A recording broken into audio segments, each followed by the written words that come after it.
Hello जी। हिंदी भाषा YouTube channel पर आपका स्वागत है। आज की इस वीडियो में हम चर्चा करने वाले हैं हिंदी साहित्य का इतिहास, और इसमें भी बड़े ही महत्वपूर्ण 50 प्रश्न रहेंगे और ये हमारे रहेंगे एमसीक्यू। और इनमें रहेगा हमारा हिंदी साहित्य के इतिहास में भक्ति काल से संबंधित बहुत ही महत्वपूर्ण प्रश्नों पर चर्चा करने वाले हैं। जानकारी आपको अच्छी लगे तो इस वीडियो को लाइक करते हुए अपने साथियों के साथ शेयर ज़रूर करते रहें, और चैनल पर आप पहली बार आए हैं तो इस चैनल को सब्सक्राइब कर लें। इस वीडियो का पहला प्रश्न है, चंदायन में अलौकिक सत्ता का प्रतीक है। इससे पहले जो वीडियो बनाई है, अगर आपने उनको नहीं देखा है तो वो भी बड़े ही इम्पोर्टेंट है, आप उनको देख सकते हैं। प्लेलिस्ट में सारी वीडियो आपको एक साथ मिल जाएंगी। चंदायन में अलौकिक सत्ता का प्रतीक है। लोरिक, चंदा, मैना, इनमें से कोई नहीं। तो जी इसका सही जवाब होगा हमारा ऑप्शन बी, चंदा। अगले प्रश्न की बात करें, सूफी प्रबंध काव्यों में परमसत्ता के साथ कौन सा भाव मिलता है। सूफी प्रबंध काव्यों में परमसत्ता के साथ कौन सा भाव मिलता है। बंधुत्व, दाम्पत्य, स्वामित्व, मित्रत्व। इस प्रश्न का सही जवाब आपने लिख लिया होगा तो मिला सकते हैं। इसका आंसर रहेगा दाम्पत्य। असाहित कृत हंसावली का रचना स्रोत क्या है। रामायण की कथा, विक्रम और बेताल की कथा, नल दमयंती की कथा, लैला मजनू की कथा। असाहित कृत हंसावली का रचना स्रोत क्या है। इसका सही जवाब होगा ऑप्शन बी, विक्रम और बेताल की कथा। आपका ये जवाब आया है तो आपका बिल्कुल सही जवाब है। सूफी कवि प्रेम आश्रयी काव्यधारा के कवि कहे गए, क्यों कहे गए हैं। ऑप्शन आपके सामने 4 हैं, आप भी अपना आंसर जल्दी से जल्दी बता सकते हैं। सूफी कवि प्रेम आश्रयी काव्यधारा के कवि कहे गए, क्यों कहे गए हैं। ऑप्शन ए है, सूफी काव्य में प्रेम की उत्कट विरह व्यंजना और प्रतीकात्मकता है। बी है, सूफी काव्य रोमांचक आख्यानों से जुड़ा है। सी है, सूफी काव्य में जन्म जन्मांतर के बीच प्रेम की अखंडता व्यक्त की गई है। डी है, सूफी काव्य में संयोग श्रृंगार का अतिशयोक्तिपूर्ण वर्णन नहीं है। तो इसमें से सही उत्तर का चुनाव करते हुए जल्दी से जल्दी अपना उत्तर लिखें। आपने आंसर लिख लिया होगा तो इसका आंसर बता देती हूँ। ऑप्शन ए रहेगा, सूफी काव्य में प्रेम की उत्कट विरह व्यंजना और प्रतीकात्मकता है, इसीलिए सूफी कवि प्रेमाश्रयी काव्यधारा के कवि कहे जाते हैं। अगले प्रश्न की बात करें, अनहलक मैं ही ब्रह्म हूँ किसने घोषित किया है। अनहलक मैं ही ब्रह्म हूँ किसने घोषित किया है। जायसी, मंसूर खुसरो, शेख बुरहान। तो जी इसका सही जवाब है मंसूर जी। जायसी से पूर्व की प्रेम आख्यानक काव्यकृति प्रेमावती के रचयिता कौन है। रंजन, मंजन, कुतुबन, दाऊद। जायसी से पूर्व की प्रेम आख्यानक काव्यकृति जो प्रेमावती है, इसके रचनाकार का क्या नाम है। तो जी उसके रचनाकार हैं रंजन कवि। अखरावट काव्यकृति के रचयिता कौन हैं। अखरावट काव्यकृति के रचयिता का क्या नाम है। तो जी उनका नाम है मलिक मोहम्मद जायसी। ऑप्शन सी इसका आंसर रहेगा। देवनागरी वर्णमाला के एक एक अक्षर को लेकर सिद्धांतभरी तत्वों से युक्त चौपाइयाँ हैं। तो जी ये किस में लिखी गई पंक्ति है। आखिरी कलाम में, पद्मावती में, कन्हावत में, अखरावट में। देवनागरी वर्णमाला के एक एक अक्षर को लेकर सिद्धांतभरी तत्वों से युक्त चौपाइयाँ हैं। तो ये किस रचना में से ली गई पंक्तियाँ हैं। तो ये ली गई हैं अखरावट से। जायसी की किस कृति में कयामत का वर्णन है। आखिरी कलाम, कन्हावत, पद्मावत, अखरावट। ये सारे की सारी रचनाएं मलिक मोहम्मद जायसी की हैं, और इसमें बताया गया है कि कौन सी रचना में कयामत का वर्णन मिलता है। तो जी ये वर्णन मिलता है हमारा आखिरी कलाम में। अगले प्रश्न की बात करते हैं, प्रेम की पीर का कवि कौन है। बहुत ही महत्वपूर्ण प्रश्न है ये।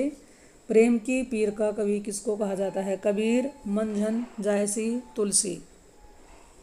तो जी इसका सही जवाब होगा ऑप्शन सी। आपका भी यही आया है तो इसके लिए आपका बहुत बहुत बधाई।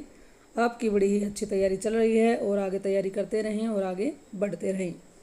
सूफी कवियों को और क्या कहा जाता है। इनमें से पुष्टि मार्गी, प्रेम मार्गी, इस्लाम मार्गी, वैष्णव मार्गी। सूफी कवियों को क्या कहा जाता है। तो जी उनको कहा जाता है प्रेम मार्गी।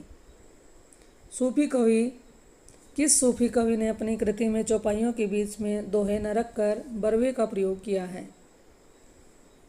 ये भी एक छंद है। जायसी, कासिम शाह, नूर मोहम्मद उस्मान। किस कवि ने अपनी कृति में चौपाइयों के बीच में दोहे न रखकर बरवे का प्रयोग किया है? तो जी उस रचनाकार का नाम है नूर मोहम्मद। कुतुबन कृत मृगावती को सूफी प्रेम आख्यानक परंपरा का प्रथम काव्य किसने माना है? कुतुबन कृत मृगावती को सूफी प्रेम आख्यानक परंपरा का प्रथम काव्य किसने माना है? तो जी इसका सही जवाब है ऑप्शन डी, आचार्य रामचंद्र शुक्ल ने। जानकारी आपको अच्छी लगे तो इस वीडियो को लाइक कर दें और अपने साथियों के साथ इसको शेयर भी कर दें। मैंने इसमें देखा है आप शेयर बहुत कम करते हैं, शेयर किया करो ताकि उनको भी ये जानकारी मिले और वो भी कुछ नया सीख पाएँ। डॉक्टर हजारी प्रसाद द्विवेदी ने सूफी प्रेमाख्यानक परंपरा की प्रथम कृति माना है, यानी कि डॉक्टर हजारी प्रसाद द्विवेदी ने सूफी प्रेम आख्यानक परंपरा की प्रथम कृति किसको माना है? तो जी इसमें आंसर रहेगा, इसमें हमारा आंसर है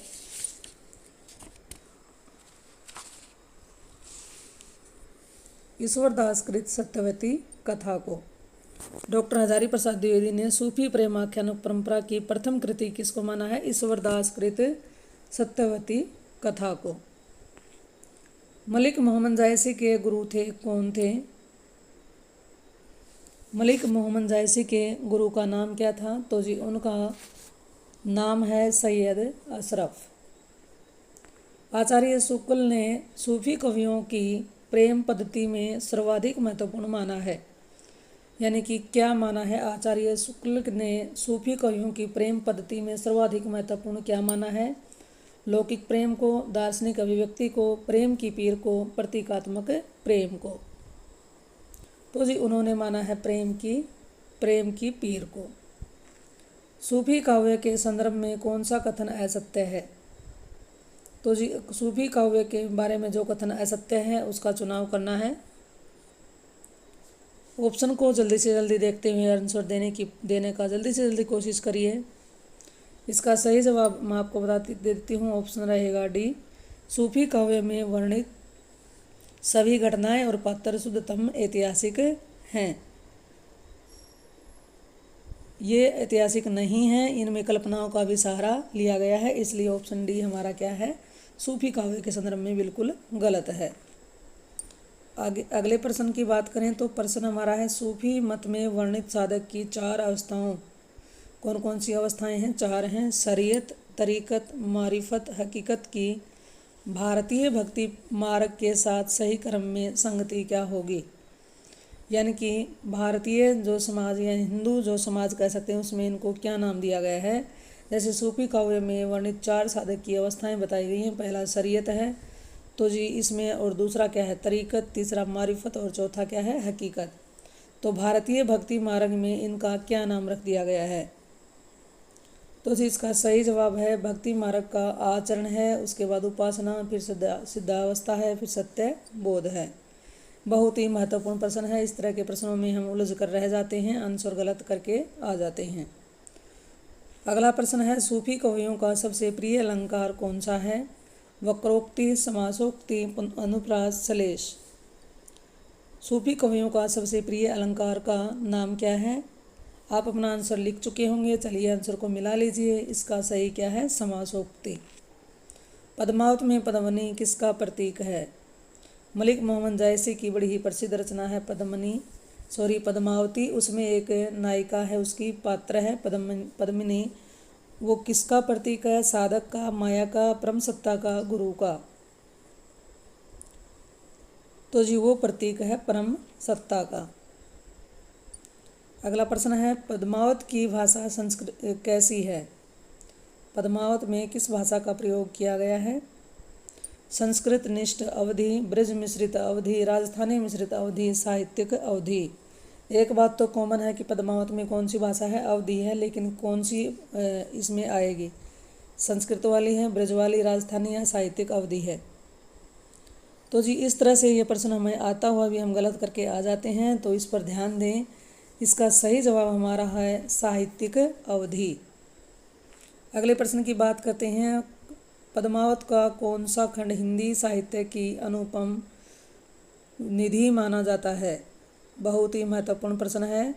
पद्मावत का कौन सा खंड हिंदी साहित्य की अनुपम निधि माना जाता है?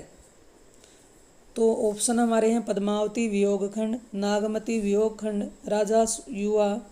राजा युवा संवाद खंड और नागमती सुवा संवाद खंड। सुवा है ये, युवा नहीं है एक जगह पर भी, दोनों जगह सुवा है। सुवा यानी कि तोता। पद्मावत का कौन सा खंड हिंदी साहित्य की अनुपम निधि माना जाता है? तो जी इसका सही जवाब है नागमती वियोग खंड। अगले प्रश्न की चर्चा करें। पद्मावत को अन्योक्ति के स्थान पर अब प्राय समासोक्ति कहा माना जाने लगा है। क्यों माना जाने लगा है? क्या रीजन है? पद्मावत को अन्योक्ति के स्थान पर अब प्राय समासोक्ति माना जाने लगा है, क्योंकि क्यों माना जाने लगा है? तो जी इसका सही जवाब है ऑप्शन बी। पद्मावत का उपसंहार का जो पद अन्योक्ति का आधार है उसे आलोचकों ने प्रशिक्षिप्त सिद्ध कर दिया है, इसीलिए। ईश्वरदास कृत सत्यवती कथा का नायक कौन है? ईश्वरदास कृत सत्यवती जो कथा है उसके नायक का नाम बताना है कि कौन है। तो जी उसका नायक कौन है? ऋतुर्पण। ऋतुपर्ण, उसका नायक का नाम है ऋतुपर्ण। उस्मान कृत चित्रावली का नायक कौन है? चित्रसेन, सुजान, सुभान, सुदास। उस्मान कृत चित्रावली का नायक है, इसमें हमारा सही जवाब होगा सुजान। सर्वाधिक प्रेम आख्यान काव्य ग्रंथों के रचयिता हैं। सर्वाधिक प्रेम आख्यानक काव्यों के रचयिता का नाम है जान कवि। रस रतन के रचयिता कौन हैं? जान कवि, शेख निसार, शेख नबी, पुहकर। रस रतन के रचयिता का क्या नाम है? तो जी उनका नाम है पुहकर। अगले प्रश्न की बात करते हैं। हिंदी का प्रथम प्रामाणिक और बड़ा महाकाव्य है। बहुत ही महत्वपूर्ण प्रश्न है। हिंदी का प्रथम और प्रामाणिक और बड़ा महाकाव्य है, तो जी इसका सही जवाब है पद्मावत, जो कि मलिक मोहम्मद जायसी द्वारा साहित्यिक अवधी भाषा में रचित है। प्रेम आख्यानक काव्य के संबंध में कौन सा कथन असत्य है? प्रेम आख्यानक काव्य के संबंध में गलत कथन को बताना है। तो जी इसका सही जवाब है ऑप्शन डी। सूफी प्रेम गाथाओं का मूल रस वीर है, ये कथन क्या है? प्रेम आख्यानक काव्य के लिए गलत है, क्योंकि सूफी प्रेम गाथाओं का मूलतः रस श्रृंगार है, वीर नहीं, इसलिए ये कथन क्या है? असत्य है। अगला प्रश्न है। नीचे दो वक्तव्य दिए गए हैं जिनमें एक को कथन ए तथा दूसरे को कारण आर की संज्ञा दी गई है। तो देखिए इस प्रश्न को थोड़ा सा छोटा कर देती हूँ ताकि आपको अच्छे से समझ में आ जाए।